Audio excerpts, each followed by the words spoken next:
하나님 아버지, 지난 한 주간 많은 죄를 지었음에도 예배의 자리를 지킬 수 있게 인도해 주심에 감사드립니다. 엔터 가족들 한 명 한 명이 처해진 상황이 다름에도 같은 시간 한 곳에 모여 하나님께 회개하고 감사하며 은혜 받는 시간을 허락해 주심에 감사합니다. 어느덧 아침 저녁으로 쌀쌀해지는 기운이 드는 가을이 다가왔습니다. 저희 형제 자매님들을 감기로부터 지켜주시고 마음과 몸이 불편하신 분이 있다면 하루빨리 나을 수 있도록 도와주세요. 지난 목장 모임 시간 동안 각 목자들을 사랑 안에서 이끄셔서 무사히 좋은 시간을 보낼 수 있었음에 감사합니다. 특히 청년 목장에 참석했었던 VIP들이 모두 목장에 대해 좋은 인상을 갖고 돌아갔다는 사실에 감사합니다. 엔터교회가 가정교회로서 목장을 통해 VIP를 섬기고 하나님의 은혜를 흘려보낼 수 있는 교회가 되게 해주세요. 간절히 기도함에도 아직도 전도하지 못한 VIP들이 있다면 하루빨리 허락해 주시고 이끌어 주세요. 오늘 예배를 드리는 가운데 하나님의 말씀을 허투루 흘려듣는 것이 아니라 정말 실천에 옮길 수 있는 저희가 되게 해주세요. 하나님을 닮아 시기 질투하지 않고 온유하고 지혜로우며 사랑이 넘칠 수 있는 저희가 되게 도와주세요. 목사님, 전도사님 가정에도 은혜를 부어주셔서 체력적으로도 정신적으로도 힘들지 않는 일주일이 되게 해주세요. 하나님, 저희 엔터 공동체가 서로를 세워주고 섬기며 하나님 나라의 복음을 전파할 수 있는 진정한 교회가 될 수 있도록 인도해 주세요. 오늘 하루도 악을 악으로 갚지 않고 승리할 수 있는 세상 사람들과는 다른 선택을 할 수 있는 주일이 되게 해주세요. 예수님의 이름으로 기도드렸습니다. 아멘.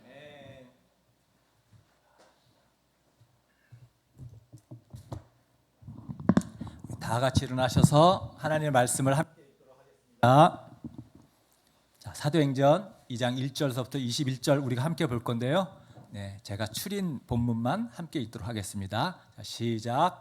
오순절이 되어서 그들은 모두 한 곳에 모여 있었다.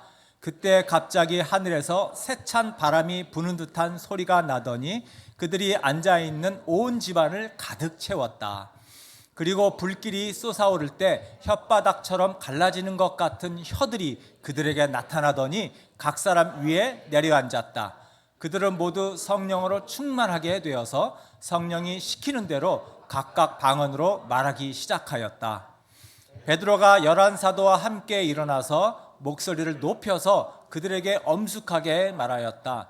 유대 사람들과 모든 예루살렘 주민 여러분, 이것을 아시기 바랍니다. 내 말에 귀를 기울이십시오. 지금은 아침 9시입니다. 그러니 이 사람들은 여러분이 생각하듯이 술에 취한 것이 아닙니다. 이 일은 하나님께서 예언자 요엘을 시켜서 말씀하신 대로 된 것입니다. 아멘. 자, 우리 또 모였으니까 서로 축복 빌어주는 시간입니다. 앞뒤적으로 하늘 복 많이 받으세요. 네, 땅의 복도 많이 받으세요. 네.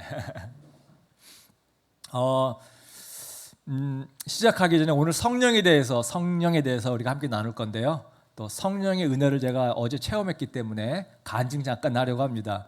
제가 그저께 목장 모임 이후에 허리가 이제 잠깐 삐끗한 적이 있어가지고 이게 엄청 심각해지더니 정말 너무너무 아팠어요, 허리가. 네. 그래서 누워서 도저히 일어날 수 없을 정도로 진통제를 3알을 먹었는데도 아무 효과가 없어요. 3알을 먹었는데 아침에 일어났는데요. 화장실에 갔더니 갑자기 막 구토 증상이 일어나면서 식은땀이 막 줄줄줄 나면서 막 허리가 아픈데 네, 변기 붙잡고 일어나질 못했습니다. 그래서 큰일 났다 이거. 내일 예배 어떡하지? 다음 주에 많은 일정들 어떡하지? 뭐 이런 마음이었는데요. 당연히 기도하지 않았겠어요. 우리 119 기도팀에게 또 기도 요청 드렸단 말이에요. 네, 정말 기도를 우리 열심히 함께 해주고 여러분의 기도의 파워를 제가 또 경험했습니다. 그러고 나서 네, 병원 다녀오고 침도 맞고 주사도 맞고 그랬는데요. 정말 빠르게 회복되더라고요. 너무 놀랐습니다. 아, 이렇게 빨리 회복되나? 네, 오늘 아침 일어나는데 너무 개운한 거예요. 네, 그래서 막 이것저것 막 움직이고 그랬습니다. 아, 그래서 제가 야, 이건 정말 하나님이 이렇게 도와주시는 거. 오늘 예배를 위해서 해야 될 만 역할에서 이 하나님이 이렇게 역사하시는구나. 이거 성령님이 아니면 이렇게 빨리, 왜냐면 병원에서 그랬거든요. 오래 갈 거다. 네, 오래 갈 거다. 그러니까 움직이지 말고 계속 누워 있으라 그랬단 말이죠. 네, 지금은 성령의 시대입니다. 오늘 우리가 함께 나눌 말씀이 바로 지금은 성령의 시대다. 우리가 성령님과 함께하면 이런 크고 작은 그런 놀라운 은혜들을 경험하는 거거든요. 누구나 다 우리가 이런 것을 참 체험하고 싶죠. 초자연적인 일들을 살면서 경험하고 싶어 합니다. 그러고 싶어요. 왜냐하면 우리는 한계가 있기 때문에, 나의 여러 가지 능력의 한계, 또 우리가 살고 있는 이 자연의 어떤 법칙의 한계 아래, 그래서 이 한계를 초월하는 뭔가 초자연적인 그런 어떤 경험들을 우리는 다 동경하고 살게 되는 것 같습니다. 그래서 이제 히어로 영화들이 그래서 사랑받는 거 아닐까. 정말 우리도 저러고 싶다. 네, 스파이더맨이라든가 아이언맨, 어벤져스 막 이런 히어로물들이 나오면 히트를 치죠. 아주 사람들이 열광하죠. 주인공들이 갖고 있는 초자연적인 능력, 힘, 그걸 보면서 야, 우리의 어떤 소망을 대신 채워주는 것 같은 그런 느낌이 들어서 그런 거 아닌가. 그러나 아까 저도 간증을 했듯이 우리가 이런 슈퍼맨이 되겠습니까? 네. 우리는 평범한 인간으로 평범한 삶을 살지만, 여러분, 슈퍼맨보다도 더 슈퍼하신 우리 하나님께서 성령의 모습으로 우리와 함께하기 때문에, 여러분, 우리는 당연히 초제한적인 삶을 살 수 있다는 것입니다. 우리가 인간적으로 할 수 없는 일이 이루어지고, 확률적으로 기대할 수 없었던 일들이 벌어지는 거죠. 이런 초자연적인 삶을 우리는 기대할 수 있습니다. 기대해야 됩니다. 왜 그러냐면, 지금 우리가 살고 있는 이 시대가 바로 초자연적인 삶, 초자연적인 역사가 일어나는 그러한 시대이기 때문에 그래요. 여러분, 우리는 지금 마지막 시대를 살고 있습니다. 성경에는 마지막 시대라는 그런 말씀들이 예언으로도 나와 있는데요. 우리가 지금 살고 있는 이 시대가 마지막 시대예요. 마지막 시대. 마지막 시대는 바로 성령의 시대입니다. 초제한적인 역사가 일어나는 그러한 시대예요. 우리가 지금 이 시대에 살고 있습니다. 자, 마지막 시대가 언제 시작됐을까요? 마지막 시대가 지금으로부터 약 2000년 전에 오순절 그때에 이 마지막 시대가 시작된 거예요. 이게 성경에 그렇게 말해져 있습니다. 여러분, 유대인에게는 큰 3대 명절이 있습니다. 네, 3대 명절. 6월절, 애굽에서, 이집트에서 나온 것을 기념하는 그런 명절이죠. 한 일주일간 지킵니다. 그 다음에 초막절이라고 있습니다. 네, 추수감사, 랑 약간 비슷해요. 하나님이 주신 가을에 이제 수확해 주신 것을 감사하는 마음에 드리는 명절입니다. 초막절. 자, 그 다음에 또 하나가 오순절이에요. 오순절. 6월절이 지난 다음에 50일이 지나면은 지내는 명절입니다. 네. 여러분, 우리가 부모님들 60세가 되면 육순잔치를 치른다 이런 말 하잖아요. 70이 되면 칠순잔치. 네, 바로 그 말입니다. 50일에 드리는 명절, 오순. 그래서 오순절이 그렇게 나온 이름인데요. 예수님께서, 우리가 지난번에 우리가 이제 사도행전 초반에 살펴본 건데요. 예수님께서 6월절에 십자가에 이제 돌아가시고 나서 3일 만에 살아나셨고, 그리고 제자들에게 이제 나타나셨죠. 예수님이 나는 유령이 아니다라는 것을 보여주기 위해서 만져보기도 하시고, 또 야, 먹을 것 없냐? 하고서 제자들과 같이 음식도 드시고, 그렇게 해서 예수님이 진짜 부활하신 진짜 모습으로 사실이다라는 것을 여러 가지로 증명해 보이셨습니다. 그렇게 40일 정도를 지내시고 나서 하늘로 올라가시기 전에 이렇게 제자들에게 이제 말씀을 하셨죠. 너희들까지도 잡아서 죽이려고 하는 악당들이 이 예루살렘에 우글거리는데 너희들 그 악당들이 무섭다고 예루살렘 도망 떠나서는 안 된다. 이 예루살렘에 계속해서 머물러라. 왜? 성령을 내가 아버지께서 약속하신 성령이 내릴 거니까 성령이 내릴 때까지 절대 두렵다고 예루살렘을 떠나지 말아라. 예수님이 이렇게 당부하고 하늘로 올라가셨잖아요. 그래서 제자들이 예수님의 이 말씀에 순종해서 그 다락방에 모여서 성령이 언제 오나 간절히 기도하고 있었던 거죠. 우리가 지난주에 나눴던 것입니다. 자, 그렇게 다락방에서 기도하다가 지금 오순절 명절이 지금 오게 된 거예요. 명절을 맞이하게 된 거예요. 다락방에서.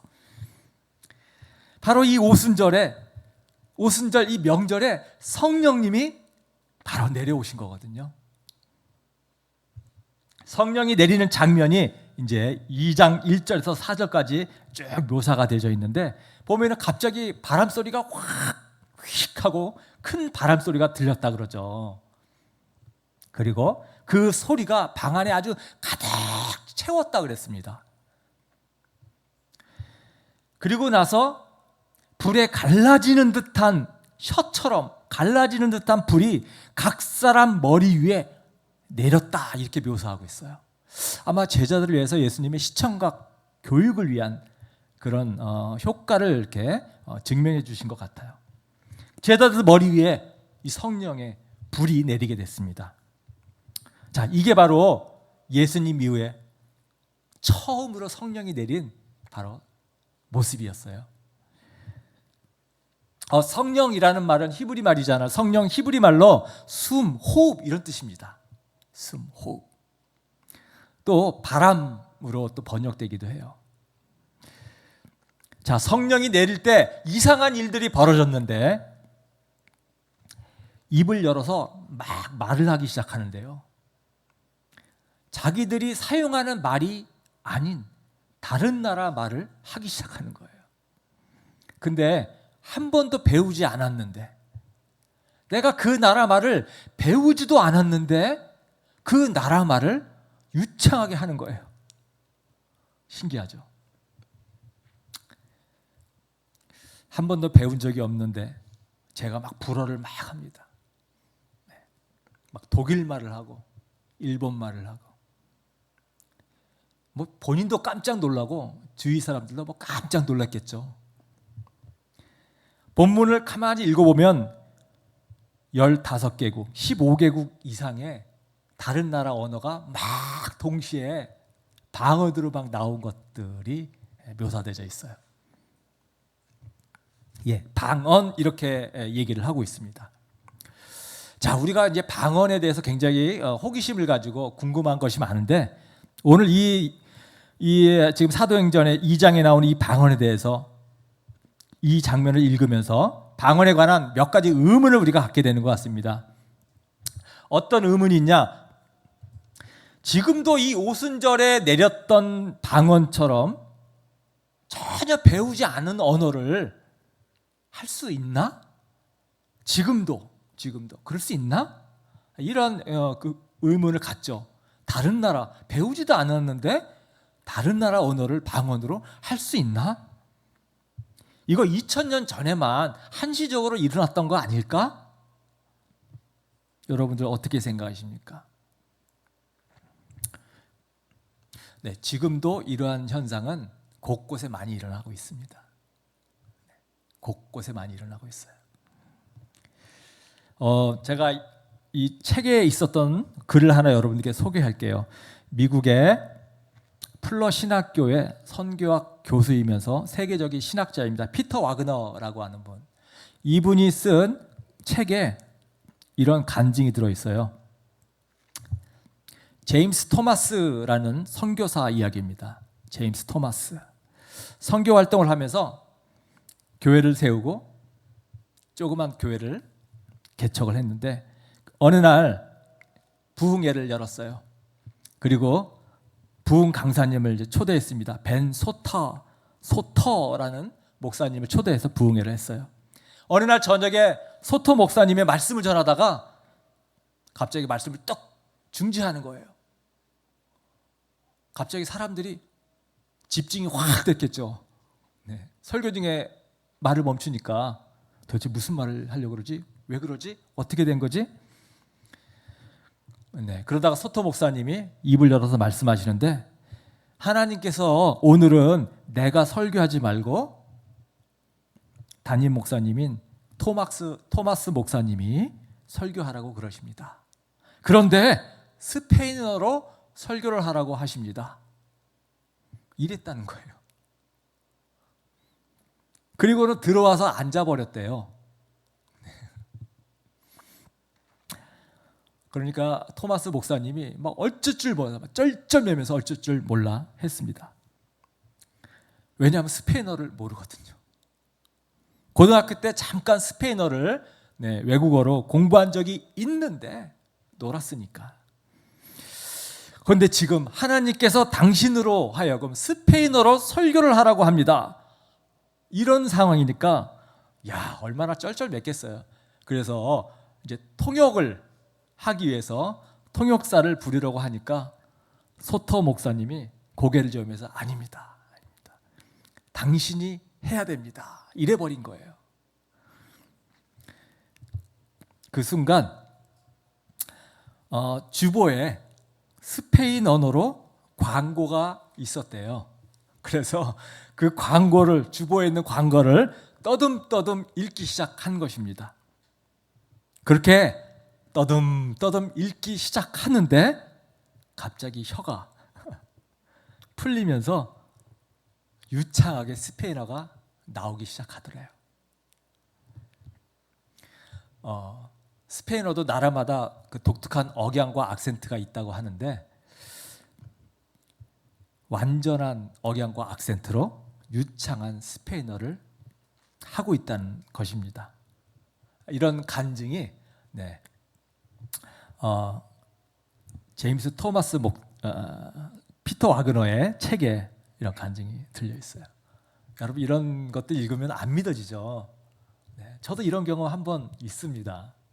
다른 사람을 통해서 성령님이 나에게 지금 이렇게 하라고 얘기하십니다 하면서 저한테 말씀해 주셔서 제가 그래서 신학교 가게 된 거예요. 이런 걸 경험하는 것이 우리 신앙생활의 아주 재미죠. 이런 초자연적인 것을 경험하는 것이. 다른 나라 배우지 않지만 다른 나라 언어를 내가 방언으로 하는 거 여러분 지금도 일어나고 있는 일입니다. 그 다음에 두 번째, 방언에 관한 우리의 의문. 우리가 지금 하는 방언이 지금 오순절에 일어났던 이런 방언과 같은 것이냐? 이런 질문. 아니죠. 우리가 하는 지금 방언은 전혀 다른 방언입니다. 근데 우리가 하는 방언이 성경에도 나와 있어요. 고린도전서에 보면은 고린도 교회에서도 우리와 같은 방언을 하고 있습니다. 그래서 고린도전서 12장에서 14장까지 방언에 관한 이야기가 쭉 나오는데요. 거기서 이런 얘기가 나옵니다. 뭐라고 방언으로 말은 하는데 하는 사람이 무슨 말인지 모르는데 듣는 사람도 전혀 모르는 방언이죠. 아무도 몰라요. 그냥 나의 이 영이 하나님의 영과 소통하는, 기도하는 것. 그러한 방언입니다. 그래서 바울이 이런 권유를 해요. 공적인 자리에서는 이런 방언을 할 때는 통역을 반드시 하게 하라. 또 이 방언을 해석하는 그런 은사를 가진 분이 또 있거든요. 통역이 없으면 하지 말라는 거예요. 공적인 자리에서, 개인적으로가 아니라 공적인 자리에서. 여러분, 그래서 우리가 방언에는 이렇게 아까 우리 오순절에서 했던 배우지 않은 언어를 하는 이런 방언을 언어방언이라고 합니다. 언어방언. 그리고 지금 고린도 교회처럼 나도 모르고 다른 사람들도 모르는 이해할 수 없는 방언이 기도방언이라고 얘기를 합니다. 자, 이 두 가지가 있는데요. 실제로 바울이 이 두 가지 방언에 대해서 이야기를 하고 있습니다. 고린도전서 13장 1절. 자, 이거죠. 내가 사람의 방언과 천사의 방언으로 말을 할 수 있을지라도 내게 사랑이 없으면 울리는 징이나 요란한 꽹가리가 될 뿐입니다. 이런 말을 사랑이 중요하다 이제 이런 건데요. 여기 보면 사람의 방언과 천사의 방언 두 가지를 얘기하고 있죠. 네. 여러분 사람의 방언이 언어 방언을 얘기하는 겁니다. 우리가 쓰는 언어, 다른 나라 언어, 방언. 천사의 방언이 영적인 바로 기도 방언을 얘기하는 거예요. 그래서 우리가 보통 많이 하는 방언이 바로 천사의 방언입니다. 네. 뭔지 모르지만 내 영이 하나님의 영과 소통하는 거예요. 자, 가끔 가다 보면요 주위에서 그런 경우 있어요. 나는 중국 방언을 받았어. 중국말을 하는데 나 무슨 말인지 모르겠어. 나는 저기 러시아 방언을 받았어. 나도 모르면 러시아 말이 나와. 이런 것들 우리가 가끔씩 봅니다. 근데 실제로 그들이 하는 그 방언을 녹음을 해서 네, 그 나라 사람에게 들려주면요, 야 신기하다. 우리나라 말하고 굉장히 억양이나 악센트가 굉장히 비슷한데 근데 뭔 말인지 전혀 모르겠다. 네, 그냥 비슷하지 네, 언어는 아닌 거예요. 그래서 지금 우리가 그런 예들이 많이 있습니다. 그럼 이거는 가짜입니까? 아닙니다. 가짜가 아니에요. 가짜가 아니라 이것이 그냥 천사의 방언이구나, 기도 방언이구나 그렇게 이해하면 되는 거죠. 네, 나도 모르고 다른 사람도 모르는 네, 마치 영어 러시아 말 같고 중국 말 같지만 그냥 기도 방언인 것이죠. 그렇게 이해하면 되는 것입니다. 자, 세 번째 우리 방언에 대해서 우리가 의문을 갖는 것은 누구나 해야 되는 걸까? 이런 것 많이 있죠. 당연히 아닙니다. 누구나 가져야 되는 거 아니에요. 바로 고린도 교회가 이 문제가 있었어요. 방언을 하는 사람이 방언을 하지 못하는 사람을 굉장히 무시했습니다. 뭐라고 무시하냐면 영적이지 못하다고, 육적이다고, 세상적이다. 어떻게 방언을 못하냐. 네, 굉장히 영적 우월감을 가졌던 그런 일들이 고린도 교회에 있었거든요. 지금도 우리도 있잖아요. 그런 교회들이 있습니다. 방언을 못 받으면 그 교회 못 다닙니다. 그런 교단이 있어요. 방언을 아주 절대시하죠. 아니 어떻게 구원받았는데 방언을 못하지? 네. 지금은 이제 안 그러는 그런 좀 분위기로 많이 갔더라고요. 방언은 무조건 해야 되는 거다 이렇게 생각하는 사람들인데 그렇지 않습니다. 고린도전서 12장에 보면 방언은 이렇게 얘기를 해요. 바울이 은사 중에 하나이고 하나님께서 사람마다 각각 다른 은사를 주신다. 그래서 어떤 한 가지 은사를 누구나 다 가져야 되는 거 아니다. 이렇게 얘기를 합니다. 그러면서 또 한 걸음 더 나가서 고린도전서 14장에서는 방언에 대해서 방언은 자기 자신만을 위해서 준 거다. 그래서 방언보다는 다른 사람을 도울 수 있는, 교회를 도울 수 있는 다른 은사를 더 사모해라. 바울이 이렇게 권유하고 있습니다. 자, 그렇다고 방언이 중요하지 않다. 또 이렇게 생각하시면 안 돼요. 네, 하도 고린도 교회가 방언에 대해서 잘못된 생각을 가지고 있으니까 바울이 지금 이렇게 얘기를 하는 거고요. 여러분 방언도 굉장히 중요한 은사죠. 그래서 바울이 방언으로 말하는 것을 막지 말라. 또 이런 말도 하거든요. 여러분 그래서 방언은 누구나 다 해야 되는 거 아닙니다. 꼭 해야 된다고 우리가 강요해서도 안 됩니다. 그러나 동시에 하나님이 주신 방언 우리가 또 비판하거나 무시해서도 안 되겠죠. 저도 방언을 하긴 합니다만 저는 투병 중에 방언을 받았습니다. 그 시골 교회에서 부흥 집회를 참여했을 때 부흥사 분이 부흥회 중에 방언 혹시 받고 싶은 사람 나오라고 그러더라고요. 그래서 제가 그때 바로 나갔죠. 이분이 저에게 안수하면서 막 기도를 하면서 막 따라하래요. 그래서 막 기도를 막 하는데 기도하다가 나도 모르게 이제 방언이 나오게 된 거예요. 근데 저도 무슨 말인지 모르겠어요. 뭐라고 나오는데 이게 어느 나라 뭐 약간 좀 저기 스페인 말 같기도 하고 그리스어 말 같기도 하고 막 그런데 그게 제 방언을 한 그 순간이었습니다. 근데 지금은 방언 기도를 별로 자꾸 안 하게 돼요. 누가 다른 사람이 이제 옆에 있어서 내가 기도하는 내용이 들리면 조금 애매할 때 이제 그럴 때 이제 방언으로 기도하거나 하는데요. 저는 그냥 우리 말로 기도하는 것이 훨씬 제가 더 마음에 오고 편하더라고요. 근데 방언으로 기도하는 사람들은 깊게 기도가 잘 된다 그러고요. 또 방언으로 기도하면 힘들지가 않아서 뭐 1시간, 2시간 아주 깊게 기도할 수 있어서 아주 기도하기가 좋다고 그런 얘기 많이 하죠. 자, 우리가 지금 사는 이 시대는 성령의 시대입니다. 이렇게 배우지도 않은 언어를 하는 초자연적인 역사가 일어나는 성령이 이렇게 살아계심을 증명하는 그런 시대에 우리가 지금 살고 있습니다. 오순절 성령이 내리는 이 사건이 바로 성령의 시대다라는 것을 알려주는 그런 사건이었어요.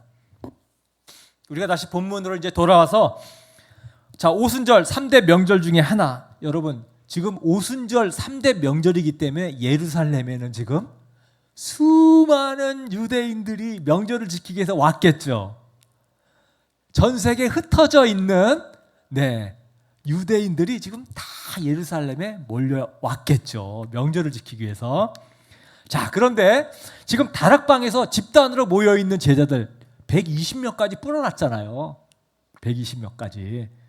근데 이 사람들이 갑자기 막 방언으로 15개 나라 이상의 방언으로 막 떠들어대니까 이 집 밖에 있었던 수많은 명절을 지키러 왔던 예루살렘의 많은 유대인들이 이 소리를 듣고 이제 막 신기한 거죠. 어디서 집단적으로 막 웅성웅성 하는 소리가 나는데 야, 이게 도대체 뭐야? 무슨 소리야? 꼭 우리나라 말 같기도 한데 신기하니까 이제 그 집으로 몰려서 들어가게 된 겁니다.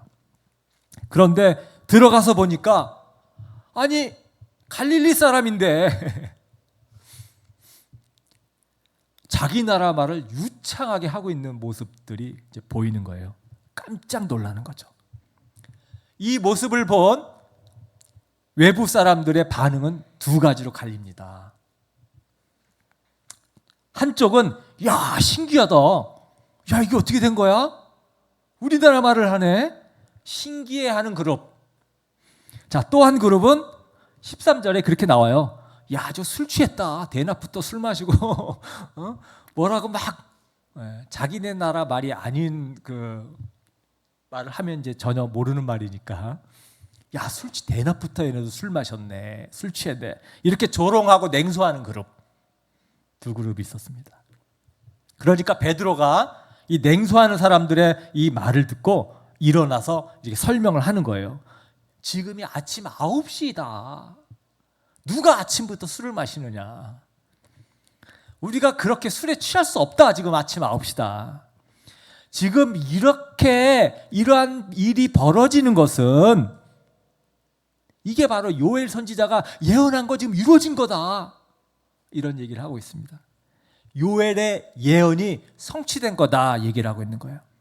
여러분, 요엘 선지자는 예수님 오시기 850년 전에 살았던 사람이에요. 850년 전에 이 요엘 선지자가 마지막 시대에 대한 예언을 했거든요. 성령에 대한 예언을 했어요. 자, 그것을 베드로가 얘기를 해주고 있어요. 사도행전 2장 17절, 18절인데요. PPT 한번 우리 같이 한번 중요한 구절이니까 한번 같이 한번 읽어보겠습니다. 자, 시작. 마지막 날에 나는 내 영을 모든 사람에게 부어주겠다. 너희의 아들들과 너희의 딸들은 예언을 하고 너희의 젊은이들은 환상을 보고 너희의 늙은이들은 꿈을 꿀 것이다. 그 날에 나는 내 영을 내 남종들과 여종들에게 부어 주겠으니 그들도 예언을 할 것이다. 언제요? 마지막 날에, 마지막 시대에 성령이 모든 사람에게 부어질 거다. 이게 850년 전에 예수님 오시기 전에 이런 예언을 요엘이 했습니다. 여러분, 구약 시대 사람들은 소수의 예언자들만 성령을 받았죠. 그것도 죄 지으면 성령이 떠나기도 했습니다. 성령이 누구에게 내린다? 전혀 그럴 수 없는 거죠. 하나님께서 요엘 선지자를 통해서 마지막 시대가 시작되면 내가 성령을 폭포수처럼 부어주겠다. 남녀 상관없이 천대받는 여자들까지도 나이에 상관없이 무시당하는 어린 10대 청소년들까지도 신분에 상관없이 종이나 주인이나 어떠한 차별도 없이 누구에게든지 폭포수처럼 내가 성령을 부어주겠다. 이 약속을 한 거예요. 자, 그 약속이 바로 이 오순절에 성취가 된 겁니다. 여러분, 엄청난 사건이죠. 오순절 이 사건은 엄청난 사건이에요. 바로 이 오순절의 이 사건이 마지막 시대가 시작되는 사건이었어요. 성령의 시대는 그래서 마지막 시대인 것입니다. 자, 우리가 요엘의 이 예언을 보게 되면요, 마지막 시대가 어떻게 끝날지까지도 설명을 하고 있는데요. 20절에 PPT 한번 넘겨주실래요? 자, 이것도 같이 한번 읽겠습니다. 시작. 주님의 크고 영화로운 날이 오기 전에 해는 변해서 어두움이 피고 다른 변에서 피가 될 것이다. 네, 이 세상의 마지막까지 요엘 선지자는 이렇게 예언으로 주고 있습니다. 해가 어두워지고 달이 변해서 피가 된다. 천재지변을 이렇게 지금 묘사한 거예요. 해가 흔들리고 별들이 떨어지고 뭐 이런 묘사들이 요한계시록에도 나옵니다. 자연계에 엄청난 대변혁이 일어날 거라는 거예요. 예수님이 재림하기 전에. 성령의 시대, 마지막 시대가 시작이 되면 바로 이렇게 성령이 모든 사람에게 폭포수처럼 쏟아지고 자연계가 큰 변화가 일어나기 시작하고 천재지변이 물밀듯이 일어나고, 그러면서 예수님이 오심으로 인류의 역사는 끝을 맺는다. 이게 이제 성경이 얘기하는 우리의 역사관입니다. 여러분, 그래서 우리가 지금 마지막 날에 살고 있는데요, 그것도 굉장히 마지막 날에 가까운 그런 시간을 보내고 있다라는 그런 느낌이 들지 않습니까? 네, 점점 네, 이런 재난들이 더 커지고 있죠. 자, 그래서 예수님도 이 요엘의 예언을 인용해서 마태복음에 보면 24장에 네, 이렇게 얘기를 하고 있는 거예요. 그 환난의 날들이 지난 뒤에 곧 해는 어두워지고 달은 그 빛을 잃고 별들은 하늘에서 떨어지고 하늘의 세력들은 흔들릴 것이다. 그때에는 땅에 있는 모든 민족이 가슴을 치며 인자가 큰 권능과 영광에 쌓여 하늘 구름을 타고 오는 것을 보게 될 것이다. 예수님도 요엘 선지자의 예언을 이렇게 인용하고 있습니다. 그래서 마지막 시대는 성령이 오심으로 시작되고 예수님이 오심으로 끝을 맺습니다. 그러면 그 중간에는 어떤 일들이 벌어지는 것인가? 그 중간에는 다음 PPT 같이 한번 읽겠습니다. 시작. 그러나 주의 이름을 부르는 사람은 구원을 얻을 것이다. 여러분, 지금 마지막 시대 중간에 우리가 지금 살고 있는 바로 우리가 주의 이름을 부른 사람은 구원을 얻을 것이다. 이것을 위해서 우리가 지금 열심히 살고 있는 거예요. 열심히. 옛날에는 구원받는 것이 너무 어려웠습니다. 구약 시대에는 구원받는 것이 너무 어려웠어요. 하나님을 사랑해야 되는 것은 기본이고 거기에 많은 율법들을 열심히 지켜야 했습니다. 하나님이 순종하는 그 모습을 보기 위해서. 근데 지금 이 마지막 시대는요, 누구든지 주의 이름을 부르는 자는 주의 이름만 부르면 구원을 얻는다. 너무너무 쉬워졌어요. 여러분, 주님의 이름만 부르면 된대요. 이게 우리 시대에 사는 엄청난 특권이 주어진 거예요. 여러분, 우리 굉장히 지금 아주 스펙터클하고 짜릿한 그런 시대에 우리 지금 살고 있어요. 성령님이 우리와 함께하기 때문에 초자연적인 역사를 우리가 경험할 수 있는, 내 삶에서, 나를 통해서 그런 시대에 살고 있고요. 예수님께서 다시 올 것을 우리가 기대하면서 살고 있는 그런 시대고요. 누구든지 예수님의 이름만 부르면 구원 얻을 수 있는 그런 시대에 우리가 지금 살고 있는 것입니다. 흥미진진한 시대예요. 그래서 우리가 이 마지막 시대에 사는 우리가 어떻게 살아야 되는지 우리 사도행전을 통해서 두 가지를 여러분들께 말씀드리려고 합니다. 첫 번째, 초자연을 기대하며 삽시다. 여러분, 기대하며 살아야 되는 겁니다. 지금 우리는 성령의 시대입니다. 초자연의 시대를 살고 있어요. 기적을 체험할 수 있는 시대입니다.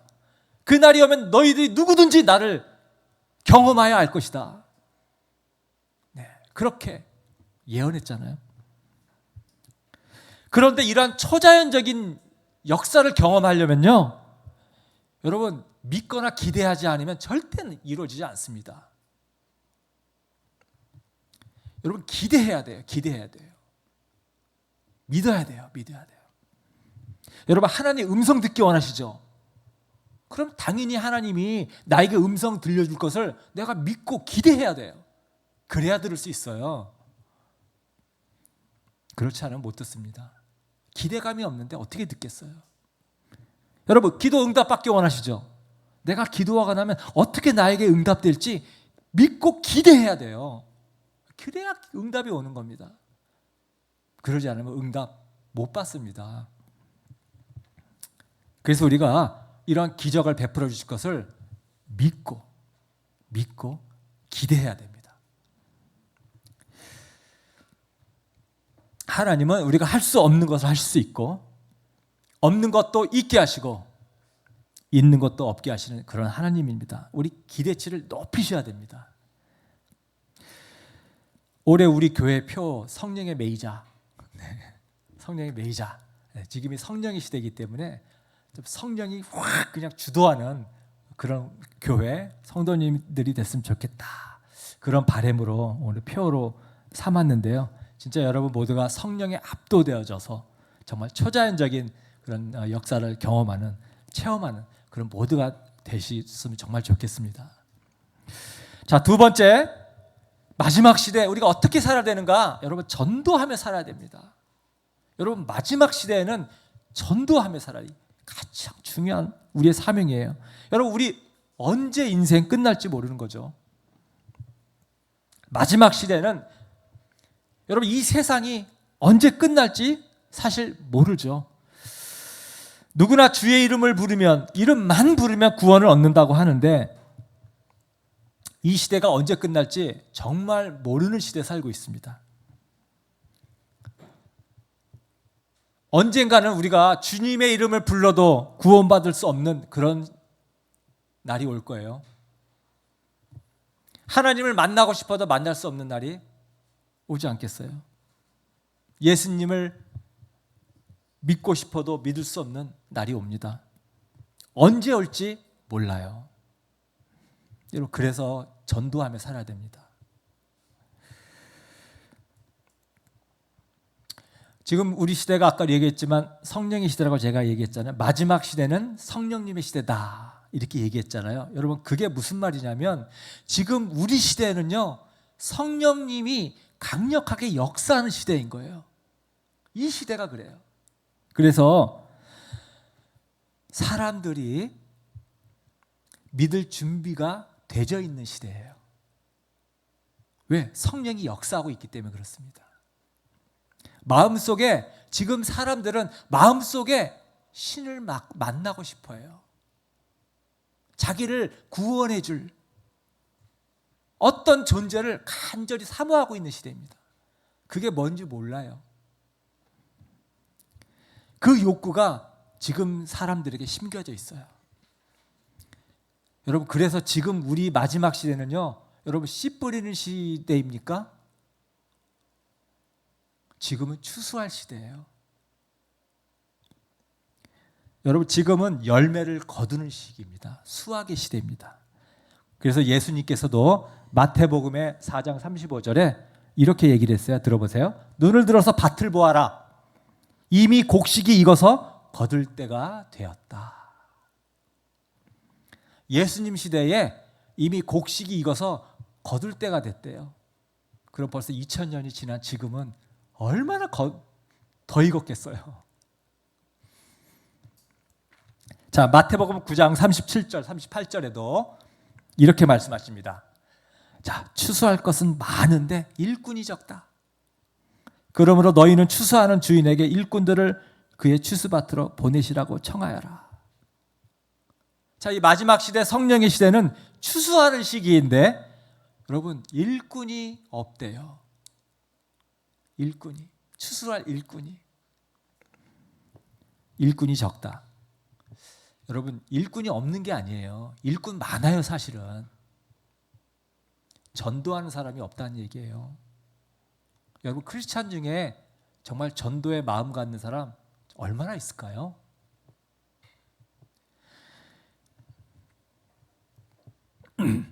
자기를 위한 신앙생활, 오로지 그냥 자기와 자기 가족만을 위해서 신앙생활하는 사람이 너무 많아요. 물론 자기 가족들의 구원도 중요하죠. 가장 1순위죠. 그 외에 전도에 관심이 없다 그러면 이거 정말 문제죠. 물론 전도하는 거 어렵습니다. 몇 번 도전했는데 오히려 자기가 상처받아, 전도하다가. 그래서 이제 두려워서 못해요. 그 마음 충분히 우리가 공감하잖아요. 다 한 번씩 경험해 보잖아요. 저 사람이 내가 전도하면 나를 무시하고 싫어할 것 같은 두려움이 있어요. 우리가 전도하는데 어려움을 겪는 이유는요, 바로 이게 장애물이라고 하는 건데요. 사람들이 다 막연하게 신을 만나고 싶고 나의 인생의 주인이 되어줄 어떤 존재를 믿고 싶은데 여러분, 방해물이 있어요. 장애물이 있어요. 그것 때문에 믿지 못하는 거예요.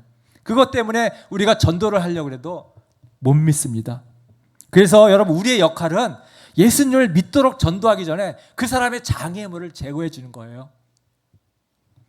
그 장애물이란 이런 겁니다. 어떤 분 마음의 상처가 이 장애가 되거든요. 마음의 상처. 옛날에 잠깐 교회 나간 적이 있는데 그때 교회를 통해서 상처받았어요. 너무 많아요, 그런 사람들이. 교인 중에 누구누구 때문에 상처받아서 안 나온 사람. 많은 경우는 목사 때문에. 또 내가 사업을 하는데 예수 믿는 사람 때문에 사업에 큰 손실을 보게 되면 절대 교회 가고 싶지 않죠. 여러분, 이런 상처가 장애물이거든요. 그러면 이 상처를 먼저 제거해야, 그래야 예수님을 믿는 마음이 됩니다. 그래서 이런 분들을 우리가 어떻게 장애물을 제거할 수 있도록 도울 수 있는가? 가장 먼저 여러분, 목장으로 먼저 참 데려오면 될 것 같습니다. 먼저 예수님 전하기보다 목장에 같이 와서 함께 사랑의 모습, 섬기는 모습, 관심 가져주고 들어주고, 여러분, 이런 우리의 모습을 통해서 그 방해물들이 제거가 되는 거예요. 그러면 예수님 만나도록 도울 수 있어요. 어떤 분은 오해 때문에 그게 장애가 되기도 합니다. 하나님에 대해서 엄청난 오해를 하고 있어요. 그런 오해로 사는 분들, 예수님에 대한 오해. 예수님이 그냥 위대한 그냥 성자 중에 한 사람인데 무슨 그 예수님이 신이냐, 이런 것들이 오해거든요. 하나님은 엄청 무서운 분이다. 내가 조금만 잘못해도 벌 주시는 분이다. 이런 게 오해거든요. 이런 오해, 장애물을 어떻게 우리가 도와드릴 수 있습니까? 이런 분들에겐요 생명의 삶이 참 좋은 것 같아요. 이런 생명의 삶을 통해서 성경에서 하나님이 어떤 분이고 네, 정말 예수님이 어떤 분인지 잘 이해하도록 우리가 도와주는 거잖아요. 어떤 분들에게는 악령이 역사해서 네, 장애가 되기도 합니다. 여러분 성령의 시대에는요 악령이 동시에 같이 크게 역사합니다. 당연한 거예요. 어떻게든지 우리가 믿지 못하도록 방해를 하는 거예요. 복음을 듣지 못하도록 그 자리에 가지 못하도록 막고요. 또 복음을 듣더라도 거부감을 갖게 만들고 헷갈리게 만들고 귀를 막고 마음을 막고 혼미하게 만듭니다. 그래서 이런 분들에게는 기도밖에 없습니다.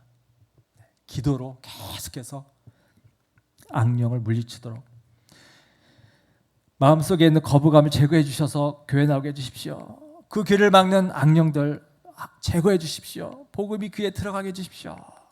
복음을 듣고 이해하게 해주십시오. 우리가 이런 기도를 계속해서 함께 해야 됩니다. 자, 이제 말씀을 좀 정리하겠습니다. 자, 우리는 지금 굉장히 중요한 시기, 축복받는 시기에 살고 있습니다.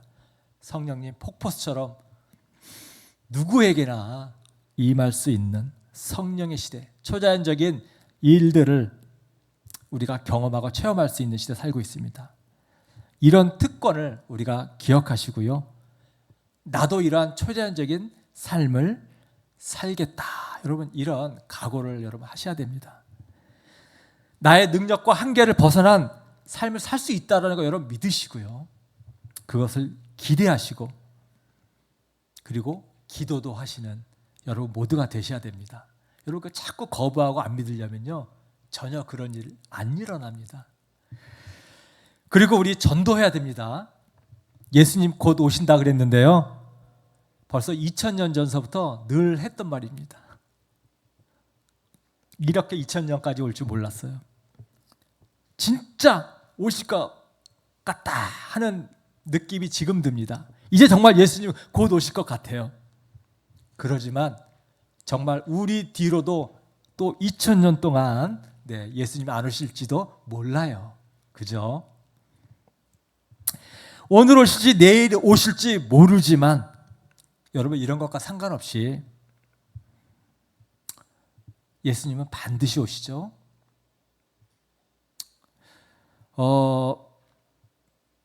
내가 먼저 사고로 예수님 오시기 전에 예수님 만나러 갈 수도 있죠. 우리가 한 90년 산다고 생각하지만 여러분 여기 90년까지 다 사실 것 같아요. 그 이상. 그러나 아무도 장담할 수는 없죠. 그렇게 살리라는 보장 없습니다. 하나님께서 와라 그러면요. 네, 내일이라도 당장 가야 되고요. 오늘 밤에라도 부르시면 우리 가야죠. 그래서 우리 복음 그래서 전해야 됩니다. 여러분 추수할 것이 많다고 했고요. 지금은 추수할 때라 그랬어요. 왜? 성령이 역사하는 시대이기 때문에 추수하는 시대입니다. 절대 씨 뿌리는 시기 아닙니다. VIP들 마음속에 있는 장애물을 여러분 제거하는 그런 섬김을 여러분 좀 열심히 좀 해주십시오. 그런 다음에 그 장애가 좀 제거됐다 싶으면 예수님을 좀 영접할 수 있도록 우리가 도우는 이런 과정을 통해서 여러분 모두가 정말 성령님의 능력, 초자연적인 역사를 체험하고 맛보고 경험하시는 성도님 모두가 되시기를 예수님의 이름으로 축원합니다. 자, 우리 이제 결단의 시간 글을 좀 적을 텐데요. 우리 찬양팀은 나오세요. 성령이 오셨네 이 찬양 우리가 계속해서 반복해서 우리가 찬양하도록 하겠습니다. 여러분들은 지금 하나님께 결심의 글들을 쭉 적으시고 다 적으신 분들은 우리와 함께 계속해서 찬양을 부르면 되겠습니다.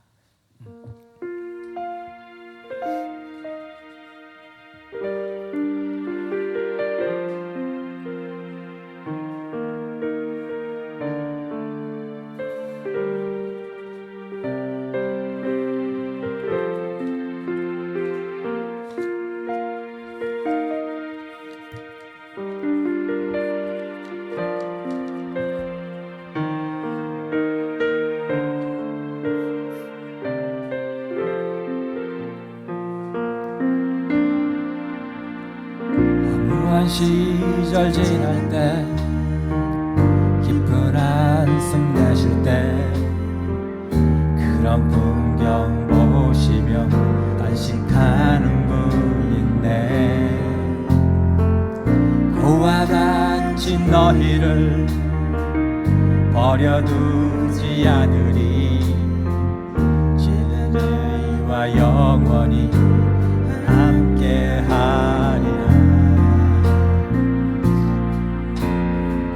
성령이 오셨네 성령이 오셨네 내 주의 보내신 성령이 오셨네 우리 인생 가운데 진히 찾아오셔서 그 나라 꿈꾸게 하시네. 성령이 오셨네 성령이 오셨네 성령이 오셨네 내 주에 보내신 성령이 오셨네 우리 인생 가운데 진히 찾아오셔서 그 나라 꿈꾸게 하시네.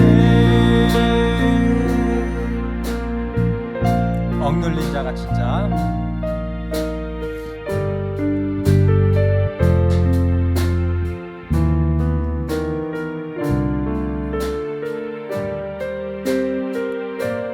억눌린 자 갇힌 자 자유함이 없는 자 피난처가 되시는 성령님 계시네 주의 영이 계신 곳에 참 자유가 있다네 진리의 영이신 성령이 오셨네 성령이 오셨네 성령이 오셨네 내 주에 보내신 성령이 오셨네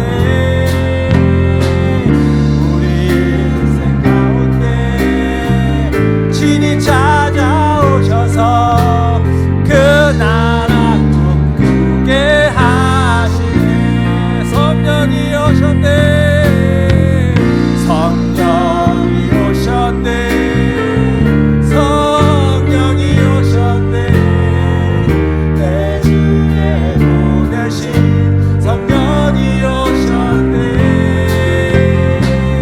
우리 인생 가운데 친히 찾아오셔서 그 나라 꿈꾸게 하시네. 우리 하나님께 결단의 마음을 하나님께 기도로 올려드리도록 하겠습니다. 기도하시겠습니다. 하나님 아버지 지금 이 시대에 우리에게 엄청난 축복을 주셔서 하나님 우리 삶 가운데 초자연적인 역사가 일어나는 것을 우리가 경험하고 체험하고 그것을 통하여서 정말 하나님 우리와 함께 하시는 것을 증명하고 보게 하여 주시는 것을 감사합니다.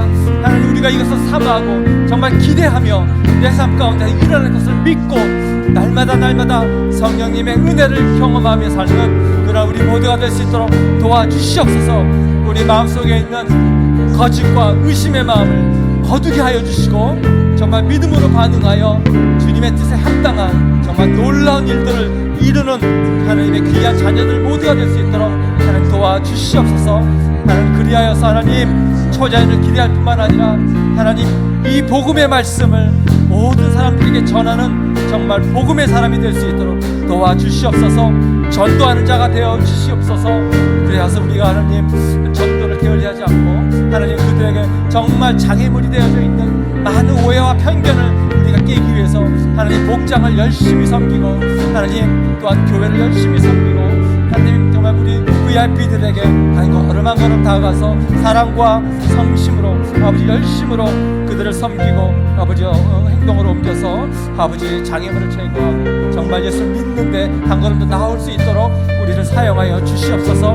그래야 정말 성령의 시대에 놀라운 추수들이 일어나는 추수의 시대에 걸맞는 우리의 삶이 될 수 있도록 주님 역사하여 주시옵소서. 이 모든 가운데 있는 우리 성도님들 그러한 결심과 각오와 또 다짐이 이 시간 충만하게 주님께 올려드리기 원하고 주님 각 사람에게 아버지의 능력과 은혜를 부어 주시옵소서.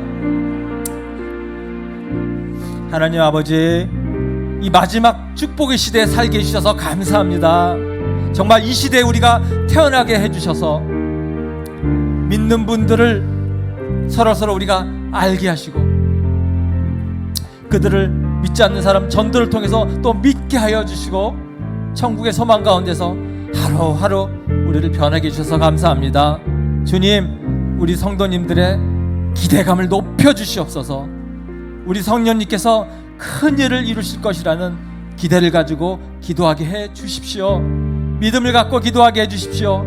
그래서 크고 작은 기적절을 체험할 수 있도록 도와주십시오. 주님께서 추수할 것은 많은데 일꾼이 적다고 하셨습니다. 하나님, 우리를 회개하게 하시고 우리 모두가 추수꾼으로 준비되게 해 주십시오. 우리에게 구원받아야 될 사람들을 하나님 보내주셔서 정말 구원의 기쁨을 맛보는 우리 모두가 되게 해 주시옵소서. 오늘 결심의 글을 하나님께 올려드립니다. 한 주간 이 성도들이 적은 글을 위해서 한 줄 한 줄 기도할 때 성령님 역사해 주셔서 그 기도가 이루어지고 한 사람 한 사람 그 결심이 행동으로 옮겨지고 성취될 수 있도록 주님 도와주시옵소서. 초자연적인 역사가 나타나도록 도와주시옵소서. 이제 평안한 마음으로 세상에 돌아가십시오. 선한 일에 용기를 가지시며 악을 악으로 갚지 마십시오. 항상 연약한 자를 도우시며 병든 자를 찾아보시며 곤란당하는 이웃을 위로하십시오. 모든 사람을 존경하시며 주님께 봉사하고 주님을 사랑하십시오. 모든 일을 믿음과 사랑으로 행하시며 어떤 일에도 소망을 포기하지 마십시오. 그리고 거룩하신 성령께 순종하여 기쁨과 감사의 생활을 해 나가십시오. 우리 하나님 아버지는 여러분을 항상 도와주실 것입니다. 이제는 우리 주 예수 그리스도의 은혜와 하나님의 사랑과 성령님의 위로하심이 성령의 시대, 성령의 능력을 기대하고 믿음으로 기도하여 능력의 삶을 살기를 소망하고 또 신실한 주님의 추수꾼으로 복음 전하는 전도자의 삶을 살기로 다시 한번 다짐하는 주님의 귀한 성도님들 머리 위에 이제로부터 우리가 다시 만날 때까지 함께하여 주시기를 간절히 축원하옵나이다. 아멘.